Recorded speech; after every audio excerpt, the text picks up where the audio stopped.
Akibat banjir, siswa-siswi SD Negeri 98 Kota Jambi diliburkan.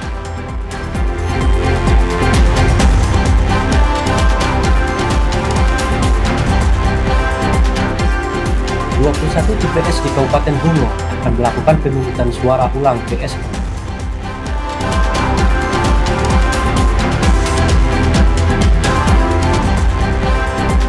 Untuk memastikan ketersediaan bahan pokok, pemerintah Kota Sungai Penuh sidak pasar tradisional Tanjung Bajure.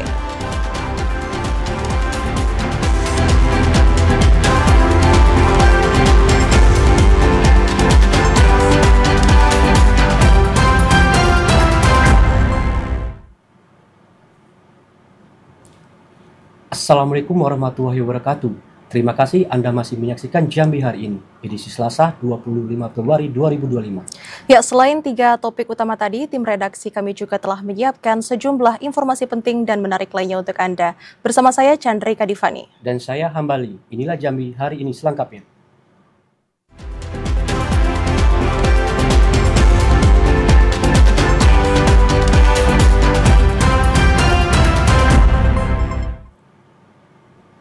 Mengawali Jambi hari ini, SD Negeri 98 Kota Jambi kembali terdampak banjir akibat tingginya curah hujan. Selain itu, akibat dari banjir tersebut, seluruh siswa juga terpaksa diliburkan dan hanya belajar daring dari rumah. Sekolah Dasar Negeri 98 Kota Jambi kembali terdampak banjir akibat tingginya curah hujan yang terjadi pada Selasa dini hari. Ketinggian air lebih dari 50 cm dan merendam sarana dan prasarana sekolah seperti kursi, buku, dan lainnya. Akibat dari banjir tersebut, seluruh siswa diliburkan dan hanya belajar daring dari rumah.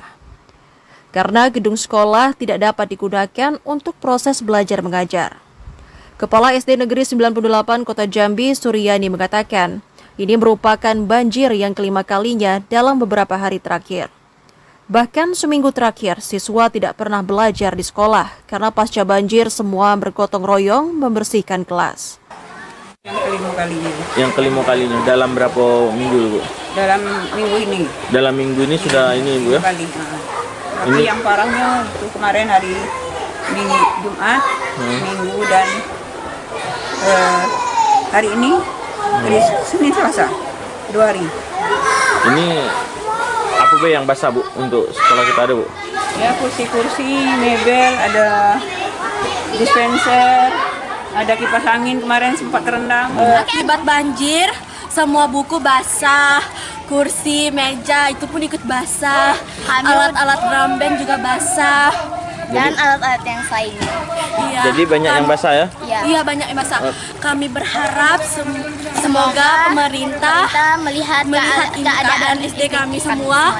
Kami capek setiap banjir, bersih-bersih kelas. Kemarin tahu banjir, datu langsung bersih-bersih lagi. Pemerintah diminta untuk memberikan solusi terkait permasalahan banjir agar para siswa dapat melakukan aktivitas belajar mengajar di sekolah seperti biasa.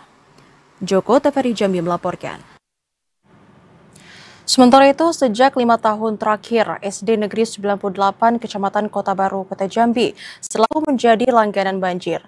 Drainase yang tidak memadai diduga menjadi salah satu faktor penyebab banjir di kawasan ini.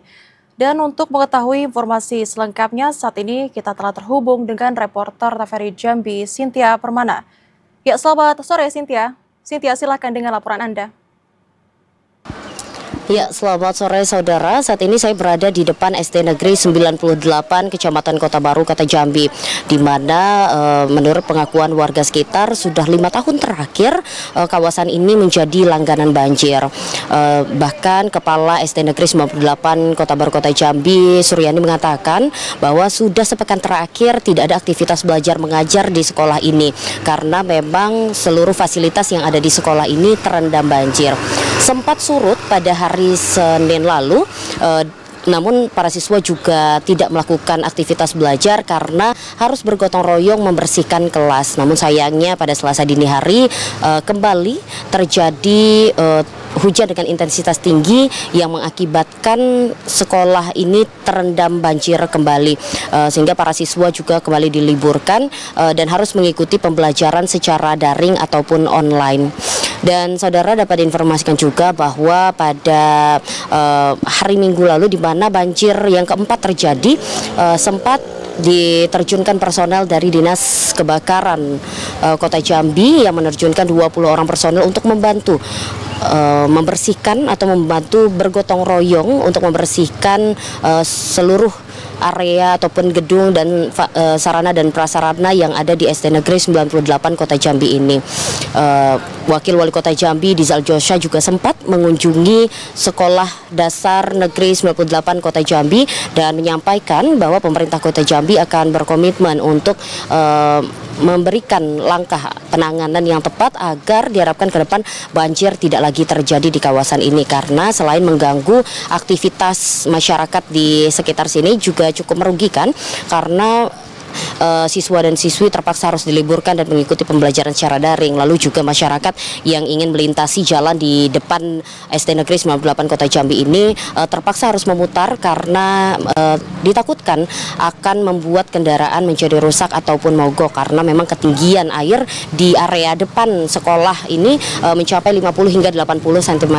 Sementara untuk di dalam area sekolah ini, di depan area SD Negeri 98 Kota Jambi ini mencapai 1 meter. Diharapkan akan ada berbagai upaya yang dapat membuat atau yang dapat menjadikan SD Negeri 98 Kota Jambi ini tidak lagi menjadi langganan banjir. Demikian dapat kami laporkan, kembali ke studio. Hujan deras yang melanda Kota Jambi pada Selasa dini hari mengakibatkan puluhan rumah di RT 04 Kelurahan Palima Kota Jambi terendam banjir. Dalam sepekan, 5 kali kejadian banjir terjadi di lokasi tersebut. Puluhan rumah warga di RT 04 Kelurahan Palima, Kecamatan Kota Baru, Kota Jambi terendam banjir. Puluhan rumah warga ini terendam banjir diakibatkan hujan deras yang melanda Kota Jambi pada Selasa dini hari. Ketua RT 04 Kelurahan Palima, Firdaus, mengatakan banjir ini merupakan yang kelima dalam 1 pekan terakhir. Saluran air yang mulai menyempit mengakibatkan puluhan rumah warga terendam banjir. Warga berharap adanya kebijakan dari pemerintah atas bencana banjir yang melanda di Kota Jambi agar permasalahan bencana banjir dapat segera teratasi. Harapan kita gini, Pak. Ya, kemarin itu kan ada rencana dari pemerintah untuk revitalisasi sungai di belakang tuh, Pak. Ya, harapan kita mudah-mudahan segera terlaksana, segera terwujud, Pak. Soalnya memang itu harapan kami nih, Pak. Ya, kalau sungai sudah direvitalisasi kan, otomatis air lancar. Mudah-mudahan memang itulah solusinya. Kalau banjir sering, kalau terlalu dapat kiriman ada ya, kiriman ya. Hujan lebat banjir. Hujan lebat banjir. Ini sudah ke berapa nih Bu, seminggu terakhir? 5 kali. 5 kali ya? 5 kali. 5 kali. Ini penyebab banjirnya apa nih Bu? Ya memang tempatnya sih. Memang tempatnya nih tempat gitu. rendah gitu. Masyarakat diimbau untuk tetap waspada di tengah puncak musim penghujan. Asar TVRI Jambi melaporkan. Saudara, masyarakat diimbau untuk tetap waspada terhadap potensi arus pendek yang mengakibatkan terjadinya kebakaran rumah saat terjadi banjir. Petugas pemadam kebakaran Kota Jambi mengimbau seluruh masyarakat agar lebih berhati-hati di tengah bencana banjir di Kota Jambi. Agar tidak terjadi korban jiwa maupun material di tengah bencana banjir yang tengah marak dalam beberapa hari terakhir. Kepala Dinas Damkar Kota Jambi, Mustari, meminta seluruh masyarakat yang terdampak banjir agar lebih berhati-hati terhadap potensi kebakaran di tengah bencana banjir. Perhatikan aliran listrik hingga barang elektronik di saat bencana banjir melanda. Selain itu, masyarakat juga diimbau untuk mewaspadai hewan liar seperti ular, biawak, dan lainnya saat bencana banjir. Kita berharap dengan kondisi cuaca yang tidak menentu sekarang ini, meteorologi ini, kita berharap semua masyarakat untuk mewaspadai. Yang pertama adalah faktor kelistrikan. Kalau terjadi bencana hujan ataupun banjir, karena ini sangat berbahaya. Yang kedua, amankan barang-barang berharga. Jangan sampai nanti ketika banjir seperti surat-surat berharga, emas dan sebagainya terdampak dengan banjir. Dan yang terakhir adalah untuk berhati-hati dengan binatang melata seperti ular, biawak ataupun hewan lainnya yang nanti bisa hidup di dua alam ataupun di air. Terakhir, lakukan evakuasi untuk korban jiwa manusia seperti lansia, ibu hamil, penyandang cacat, dan khususnya anak balita. Sejumlah pemukiman warga di Kota Jambi dilanda banjir dalam 1 pekan terakhir. Saluran air yang mulai menyempit disinyalir menjadi penyebab bencana banjir. Azhar, TVRI Jambi melaporkan. Bawaslu Kabupaten Kerinci evaluasi pelaksanaan Pilkada 2024. Informasi selengkapnya akan kami hadirkan usai jeda. Tetaplah di Jambi hari ini.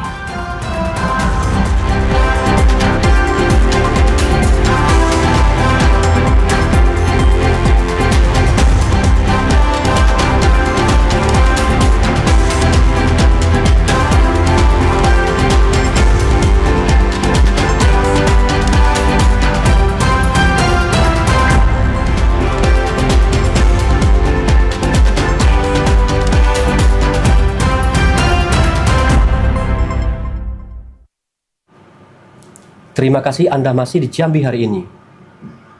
Mahkamah Konstitusi memutuskan untuk menggelar pemungutan suara ulang di 21 TPS.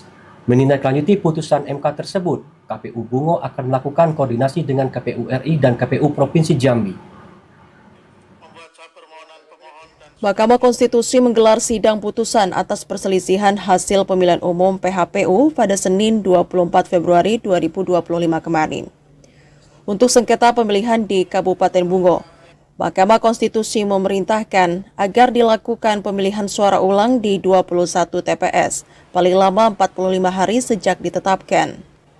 21 TPS tersebut tersebar di 8 kecamatan, yakni Kecamatan Batin 3 terdapat 3 TPS, Kecamatan Limbur Lubuk Mengkuang 1 TPS, Kecamatan Pelepat 1 TPS, Kecamatan Rantau Pandan 5 TPS, Kecamatan Jujuhan 8 TPS, Kecamatan Tanah Tumbuh 1 TPS, Kecamatan Batin 2 Pelayang 1 TPS, dan Kecamatan Rimbo Tengah 1 TPS.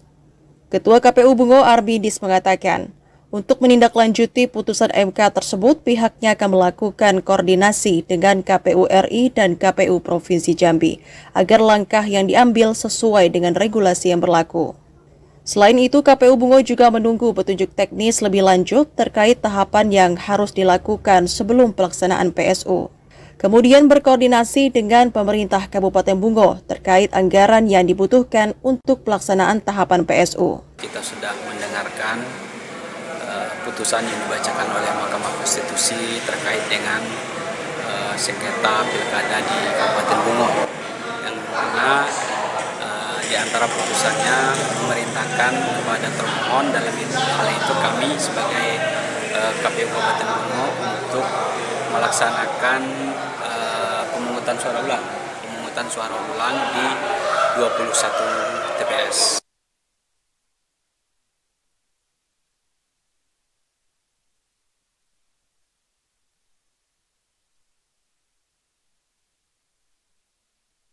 Selama proses putusan sidang sengketa Pilkada Bungo, sejumlah personil dari Polres Bungo telah bersiaga melakukan pengamanan di kantor KPU Bungo, Bawaslu Bungo, serta gudang logistik KPU. Muhriandi, TVRI Jambi melaporkan. Saudara, tingkat partisipasi pemilih, transparansi proses pilkada, efektivitas sosialisasi hingga pemutakhiran data pemilih menjadi evaluasi pelaksanaan Pilkada serentak 2024 di Kota Jambi.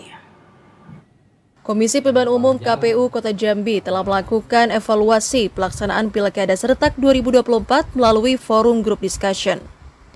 Pada forum tersebut terhadap 4 dimensi penting, yakni dimensi tahapan, dimensi non-tahapan, dimensi eksternal, dan dimensi kelembagaan. Evaluasi dari masing-masing dimensi tersebut penting dilakukan sebagai upaya untuk mendapatkan masukan, saran, kritikan, dan solusi yang bersifat kualitatif yang nantinya disusun oleh KPU sebagai laporan evaluasi pemilihan 2024. Komisioner KPU Kota Jambi Rahmi Diana mengatakan, kegiatan evaluasi ini merupakan instruksi KPU Republik Indonesia yang menugaskan Satker KPU di tingkat kabupaten, kota, hingga provinsi. Berdasarkan surat dari KPU RI nomor 314, kemudian ditindaklanjuti oleh KPU Provinsi dengan nomor surat 89 tahun 2025 di bulan Februari kemarin suratnya terbit. FGD ini berfungsi untuk mengisi kuesioner terhadap evaluasi dari pemilihan Pilkada tahun 2024 kemarin.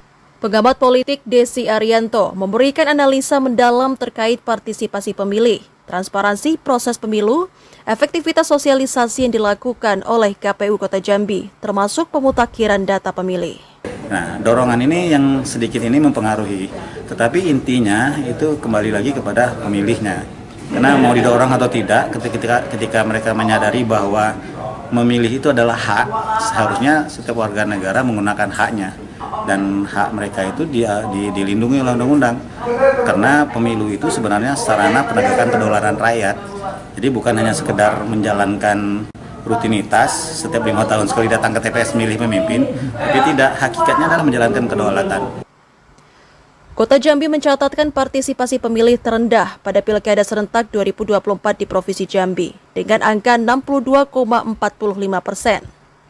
Hal ini juga menjadi evaluasi, mengingat Kota Jambi memiliki jumlah pemilih tertinggi di provinsi serta akses informasi yang tergolong mudah. Yuki Ramadhani, TVRI Jambi melaporkan. Ya saudara, Bawaslu Kabupaten Kerinci melaksanakan evaluasi pelaksanaan Pilkada Serentak tahun 2024. Salah satu permasalahan yang disorot dalam evaluasi itu adalah dugaan keterlibatan ASN dalam politik praktis dan netralitas penyelenggara pemilu. Badan Pengawas Pemilu Kabupaten Kerinci melaksanakan evaluasi terhadap pelaksanaan Pilkada Serentak 2024. Bawaslu menyoroti berbagai persoalan yang muncul selama tahapan pemilu, termasuk dugaan pelanggaran yang terjadi. Koordinator Divisi Penanganan Pelanggaran dan Penyelesaian Sengketa Bawaslu Kerinci, Cynthia Albertsiin mengatakan, jumlah laporan dugaan pelanggaran di Kerinci merupakan yang tertinggi di Provinsi Jambi, dengan total keseluruhan 112 laporan. Namun seluruh laporan tersebut sudah diproses sesuai dengan aturan yang berlaku. Salah satu permasalahan yang disorot dalam evaluasi itu adalah dugaan keterlibatan aparatur negara dalam politik praktis dan netralitas penyelenggara pemilu. Bawaslu juga menerima masukan dari berbagai pihak, termasuk KPU, Sentra Gakumdu, dan perwakilan masyarakat terkait tahapan dan proses pengawasan pemilu. Sejauh mana tahapan dari pemilihan serentak ini sudah berjalan sebaik mungkin yang bisa dilakukan oleh Bawaslu, dan nanti sama-sama kami mendengarkan saran, masukan dari seluruh stakeholder yang sejauh ini bekerja sama bersama Bawaslu untuk melakukan pengawasan. Nah, mungkin untuk laporan yang masuk ke Bawaslu sampai dengan itu berapa banyak? Untuk laporan dari Bawaslu Kabupaten Kerinci menerima 112 laporan, namun tidak semuanya yang ditindaklanjuti ataupun diregister. Dengan berakhirnya Pilkada 2024, Bawaslu Kerinci menegaskan komitmennya untuk terus memperbaiki mekanisme pengawasan dan mendorong partisipasi masyarakat dalam menjaga integritas demokrasi. Ilwan, TVRI Jambi melaporkan. Beralih ke informasi lainnya, pemerintah Kota Sungai Penuh sidak di Pasar Tradisional Tanjung Bajure. Sidak dilakukan untuk mengantisipasi lonjakan harga dan memastikan ketersediaan bahan pokok mencukupi jelang Ramadan 1446 Hijriah. Pemerintah Kota Sungai Penuh melakukan sidak ke Pasar Tradisional Tanjung Bajure untuk memonitoring dan memastikan ketersediaan bahan pokok di pasaran mencukupi bagi masyarakat dalam menyambut bulan suci Ramadan 1446 Hijriah. Sekretaris Daerah Kota Sungai Penuh, Alfian, mengatakan, berdasarkan hasil pemantauan dipastikan harga dan ketersediaan sejumlah bahan pokok seperti cabai merah, bawang merah, beras, telur ayam, daging ayam, dan minyak goreng bagi masyarakat relatif stabil dan mencukupi. Sementara untuk kenaikan harga hanya terjadi pada cabai merah keriting. Sebelum dijual dengan harga Rp38.000 per kilogram, kini naik menjadi Rp44.000 per kilogram. Kita mendapat kalau seluruh dari harga yang kita temui ini semuanya stabil. Hanya saja dari jualan yang di dalam dengan di luar ini menjadi masalah. Nah, hampir yang pedagang ayam, ikan lebih banyak lakunya yang di luar. Ini sudah diperintahkan, kita bersama apa? Ini akan dipindahkan ke dalam. baik itu pedagang ikan, ada tempat di dalam satu tempat, pedagang ayam dan juga sesuatu yang lain. Sehingga omset dari pedagang bisa sama. Ya. Kalau ini terjadi, mengingat nanti yang di dalam tadi hanya baru 10 potong, sementara yang di luar sudah 20 potong. Dalam sidak tersebut, tim menemukan sejumlah pedagang yang berjualan tidak sesuai dengan lokasi yang telah ditetapkan oleh pemerintah Kota Sungai Penuh. Falan Diandra, TVRI Jambi melaporkan. Ya saudara, Satgas Pangan pastikan ketersediaan dan harga bahan pokok masih stabil jelang Ramadan. Saat ini belum ada kenaikan yang signifikan di harga bahan pokok penting. Jelang Ramadan, Satgas Pangan Polda Jambi terus meningkatkan pengawasan terhadap ketersediaan bahan pokok penting di wilayah Kota Jambi. Sejumlah upaya dilakukan, mulai dari sidak pasar, supplier, hingga pabrik mengantisipasi kelangkaan dan penimbunan. Menurut Panit Subdit 1 Indaksi AKPF Gultom, harga kebutuhan bahan pokok terbilang stabil serta ketersediaannya masih mencukupi. Satgas belum menemukan adanya upaya penimbunan bahan pokok penting seperti beras, minyak goreng, dan ketersediaan gas LPG subsidi. Meski demikian, pihaknya terus memantau aktivitas perdagangan yang ada di wilayah Kota Jambi. Bahwa kami telah melakukan pengawasan di beberapa tempat, yaitu mulai dari Bulog, produsen daripada minyak kita yang merupakan minyak subsidi yang banyak dikonsumsi oleh masyarakat, dan juga melakukan kegiatan operasi pasar, dan nantinya ya hari Kamis lusa dengan instansi terkait kami akan melaksanakan operasi pasar untuk memantau dan meng-cross-check harga pokok yang ada di pasar di Kota Jambi. Sejauh ini ketersediaan beras terpantau aman. Dari hasil sidak yang dilakukan, terdapat 4.900 ton beras di gudang Bulog. Sementara untuk minyak goreng subsidi juga terpantau aman. Ari Haryono, TVRI Jambi melaporkan. Saudara, tetaplah bersama Jambi hari ini, karena kami masih akan kembali dengan sejumlah informasi penting. Di antaranya, Sekda Sudirman membuka Bazar Ramadan DWP Provinsi Jambi.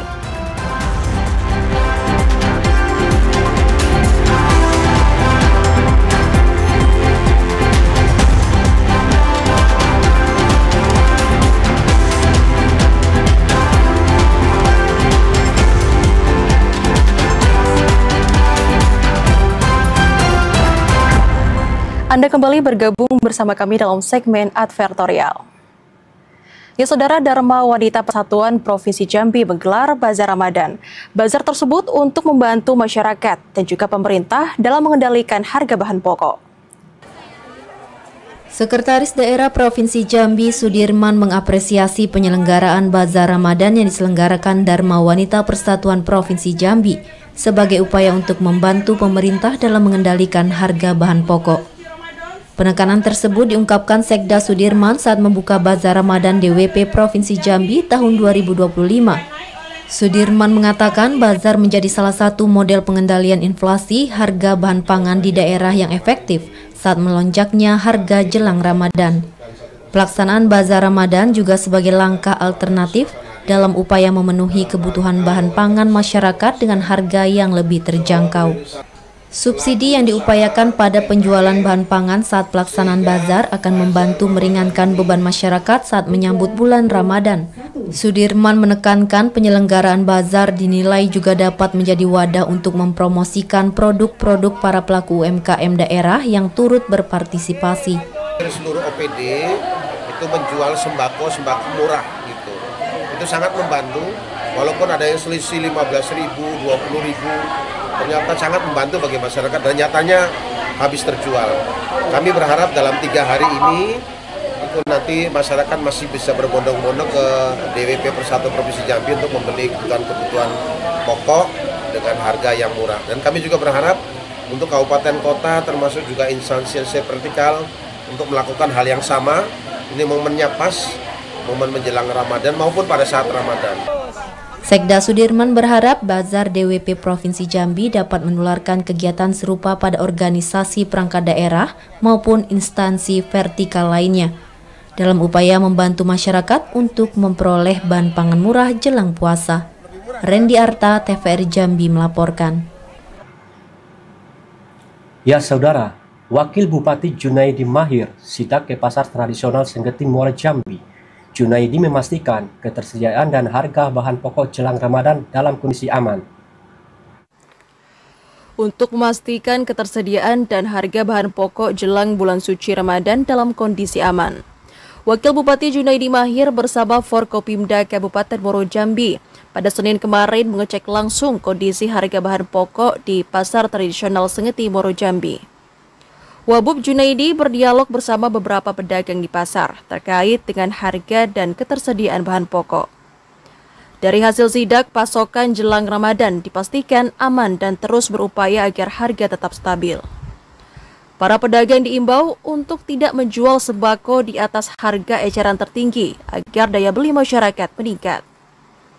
Wakil Bupati juga menegaskan tim TPID akan terus memantau ketersediaan dan harga bahan pokok di semua pasar. Tidak ada begitu signifikan kenaikan harga ya. Artinya masih di bawah standar, arti kita siap menghadapi bulan puasa. Ya, kita akan insya Allah setiap pasar kita akan pantau dalam bulan suci Ramadan. Terpantau untuk harga cabai merah dijual Rp50.000 per kilogram. Kemudian bawang putih Rp40.000 per kilogram, daging ayam potong Rp35.000 per kilogram, dan minyak goreng di harga Rp17.000 per kilogram. Azam Afnan, TVRI Jambi melaporkan. Wakil Bupati Sarolangun Geri Trisatwika disambut dengan prosesi adat dan sekapur sirih dari rumah dinasnya. Penyambutan ini merupakan tanda kehormatan tertinggi di Kabupaten Sarolangun. Usai dilantik sebagai Wakil Bupati Sarolangun oleh Presiden Republik Indonesia Prabowo Subianto pada 20 Februari 2025 di Jakarta, Wakil Bupati Sarolangun Geri Trisatwika beserta istri Ratna Safira Nafitri Roland untuk pertama kalinya tiba di rumah dinas Wakil Bupati Sarolangun di RT 02 Kelurahan Aur Gading, Kecamatan Sarolangun. Wakil Bupati disambut dengan proses adat dan sekapur sirih sebagai bentuk penghormatan tertinggi di Kabupaten Sarolangun. Penjabat Sekda Sarolangun Dedi Henry mengucapkan selamat datang kepada Wakil Bupati Sarolangun beserta istri di rumah dinas yang akan ditempati selama melaksanakan tugas dalam mewujudkan visi dan misi Kabupaten Sarolangun maju. Pihaknya yakin berbagai inovasi yang akan dilakukan dalam membangun Kabupaten Sarolangun akan terlaksana dengan baik. Sementara Wakil Bupati Sarolangun Geri Trisatwika mengucapkan terima kasih atas penyambutannya dan berharap dukungan semua pihak dalam melaksanakan tugas sebagai Wakil Bupati Sarolangun. Geri Trisatwika akan berupaya semaksimal mungkin melaksanakan visi dan misi Sarolangun maju bersama Bupati Sarolangun Hurmin. Untuk program kerja tentu besok rapat pertama mungkin di kantor Wakil Bupati Sarolangun, lalu nanti dilanjutkan dengan percepatan untuk pelayanan kependudukan sampai di desa. Setelah itu kami akan membahas juga untuk bahan baku, harga bahan baku menjelang kita puasa ini. Geri Trisatwika mengharapkan dukungan maksimal dari seluruh Forkopimda serta para kepala OPD di lingkungan Pemkab Sarolangun untuk bersinergi dalam mewujudkan pembangunan Kabupaten Sarolangun yang lebih baik dan maju untuk 5 tahun ke depan. Edi Kusnadi, TVRI Jambi melaporkan. Informasi lainnya, TPRI Stasiun Jambi berkolaborasi dengan OJK dan Forum Komunikasi Industri Jasa Keuangan (FKIJK) menyelenggarakan pasar inklusi keuangan. Kegiatan yang dipusatkan di halaman TPRI Stasiun Jambi ini mengusung tema akses keuangan inklusif mewujudkan masyarakat yang produktif.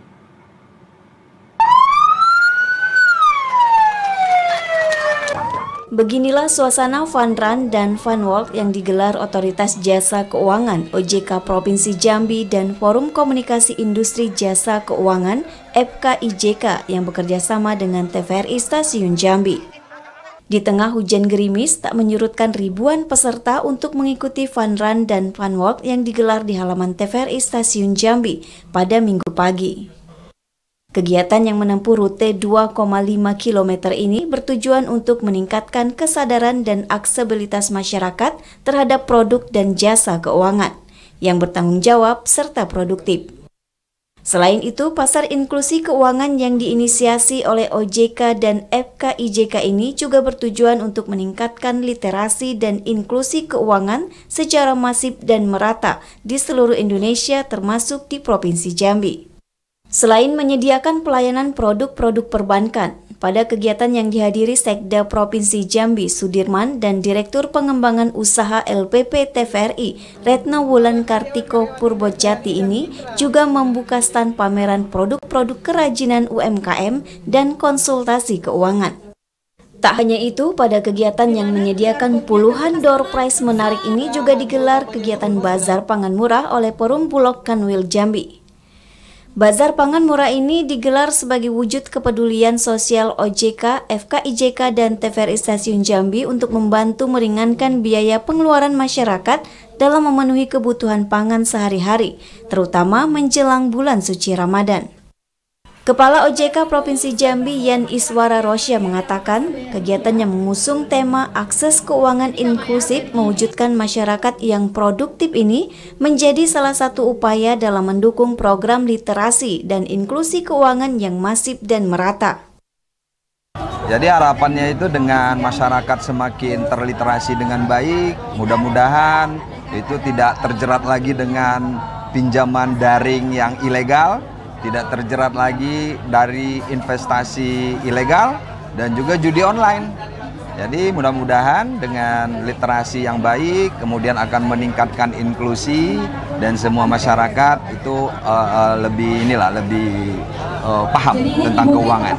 Direktur Pengembangan Usaha LPP TVRI Retno Wulan Kartiko Purbojati mengatakan, sebagai lembaga penyiaran publik, TVRI memiliki peran dalam memberikan informasi kepada masyarakat luas, khususnya keuangan yang sehat. Retno Wulan Kartiko Purwojati mengapresiasi kolaborasi OJK Provinsi Jambi, FKIJK, dan TVRI Stasiun Jambi yang sukses menggelar kegiatan pasar inklusi keuangan.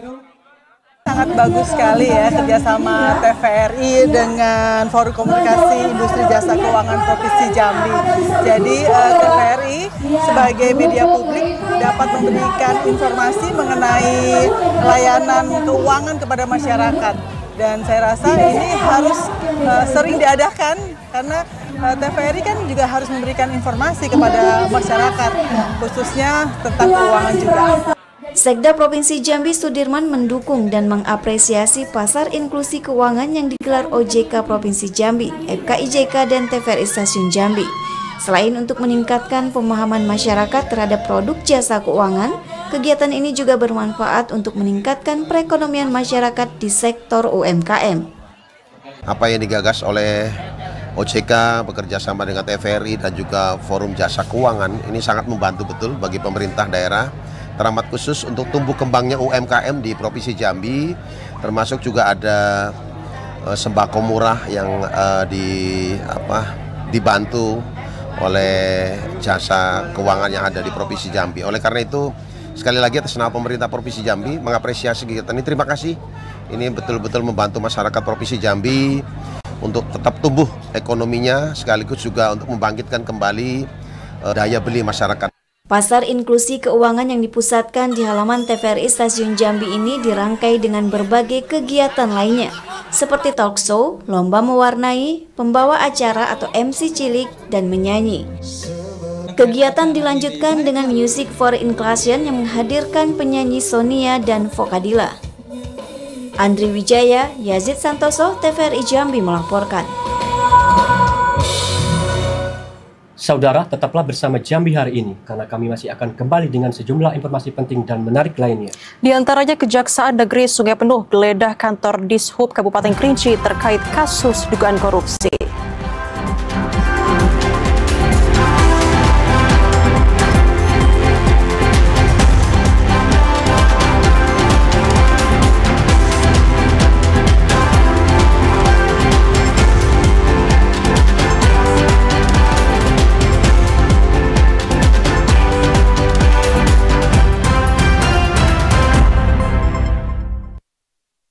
Anda kembali bergabung bersama kami di Jambi hari ini. Saudara, Kejaksaan Negeri Sungai Penuh menggeledah kantor Dinas Perhubungan Kabupaten Kerinci terkait kasus dugaan korupsi pengadaan penerangan jalan umum. Usai penggeledahan selama 4 jam, penyidik membawa 3 boks besar berisi dokumen sebagai barang bukti. Penyidik dari Tindak Pidana Khusus Kejaksaan Negeri Sungai Penuh melakukan penggeledahan di kantor Dinas Perhubungan Kabupaten Kerinci. Penggeledahan ini dilakukan terkait kasus dugaan tindak pidana korupsi dalam pengadaan penerangan jalan umum atau PJU tahun 2023. 8 orang saksi dari Dinas Perhubungan dan pemerintah Kabupaten Kerinci juga telah diperiksa terkait kasus ini. Dalam penggeledahan yang dilakukan selama 4 jam tersebut, penyidik Kejari Sungai Penuh membawa 3 boks besar yang berisi 180 dokumen dan barang bukti elektronik. Ini tim penyidik Kejaksaan Negeri Sungai Penuh melaksanakan giat penggeledahan di kantor Dinas Perhubungan Kabupaten Kerinci dalam rangka proses penyidikan, di mana kami melakukan penyitaan terhadap 180 dokumen, yang mana dokumen tersebut berhubungan dengan kegiatan penerangan jalan umum tahun anggaran 2023. Proyek PJU merupakan program pemerintah yang dikelola Dinas Perhubungan Kabupaten Kerinci yang bersumber dari anggaran pendapatan belanja daerah. Nilai proyek pengadaan PJU tersebut mencapai 5,4 miliar rupiah. Sementara kerugian negara diperkirakan mencapai 4 miliar rupiah. Ilwan, TVRI Jambi melaporkan. Sementara itu, pemirsa, di awal bulan suci Ramadan, pelaksanaan kegiatan belajar mengajar di satuan pendidikan akan diliburkan. Namun, siswa tetap diwajibkan melaksanakan kegiatan pembelajaran secara mandiri di rumah. Mendekati bulan suci Ramadan 1446 Hijriah, pemerintah Kabupaten Batanghari telah menyampaikan surat edaran ke masing-masing sekolah yang ada di Batanghari terkait aktivitas kegiatan belajar mengajar atau KBM di sekolah selama Ramadan. Pada awal Ramadan, seluruh siswa di satuan pendidikan akan diliburkan selama sepekan atau mulai 27 Februari hingga 5 Maret 2025. Kepala Seksi Kurikulum dan Penilaian Dinas Pendidikan Batanghari, Harawan, mengatakan, meski libur belajar di sekolah, namun siswa tetap diwajibkan melaksanakan kegiatan pembelajaran secara mandiri di rumah dengan didampingi orang tua.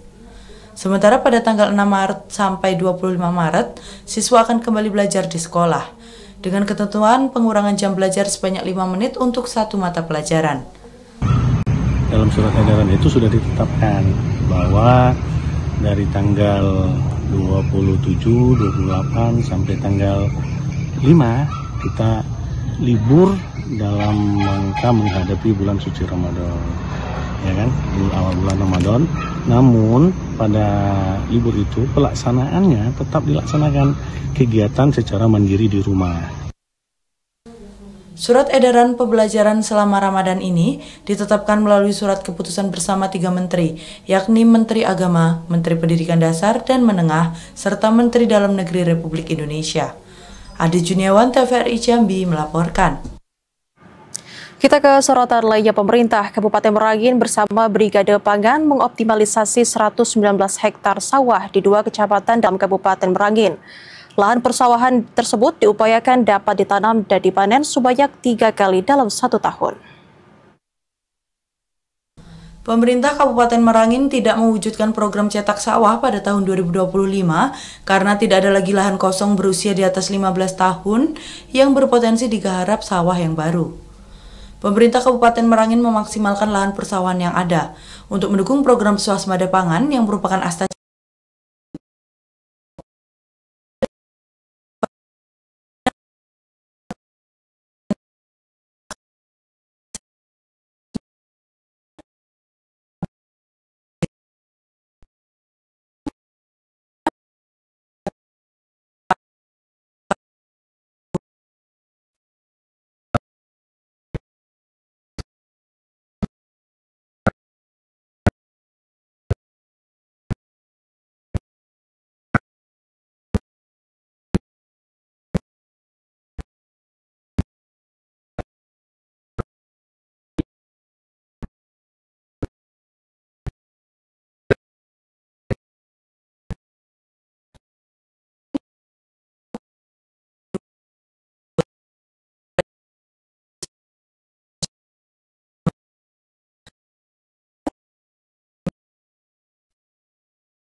bantuan sosial PKH kepada keluarga penerima manfaat atau KPM di wilayah Kabupaten Tanjung Jabung Timur. Irpaidi memprediksi jumlah penerima bantuan sosial PKH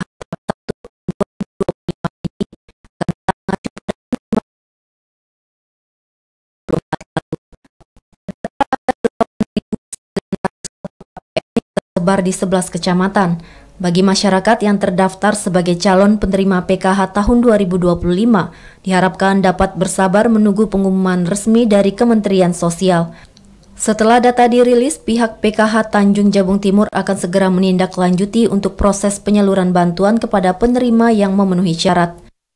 Angka tersebut apabila kita ingin melihat di awal 2025, nanti bisa berlebih, bisa berkurang, karena memang masih ada proses pengusulan dan juga proses penindaklayakan. Penyaluran bantuan sosial PKH ini dirangkap mulai dari Januari hingga Maret dengan nominal berbeda dan tidak bersifat tetap atau permanen, tergantung klasifikasi komponen. Khalifa Patria, TVRI Jambi melaporkan. Demikian Jambi hari ini. Terima kasih atas perhatian dan kebersamaan Anda. Saya Hambali. Dan saya Chandrika Divani bersama kerabat kerja yang petugas pamit undur diri. Wassalamualaikum warahmatullahi wabarakatuh dan sampai jumpa.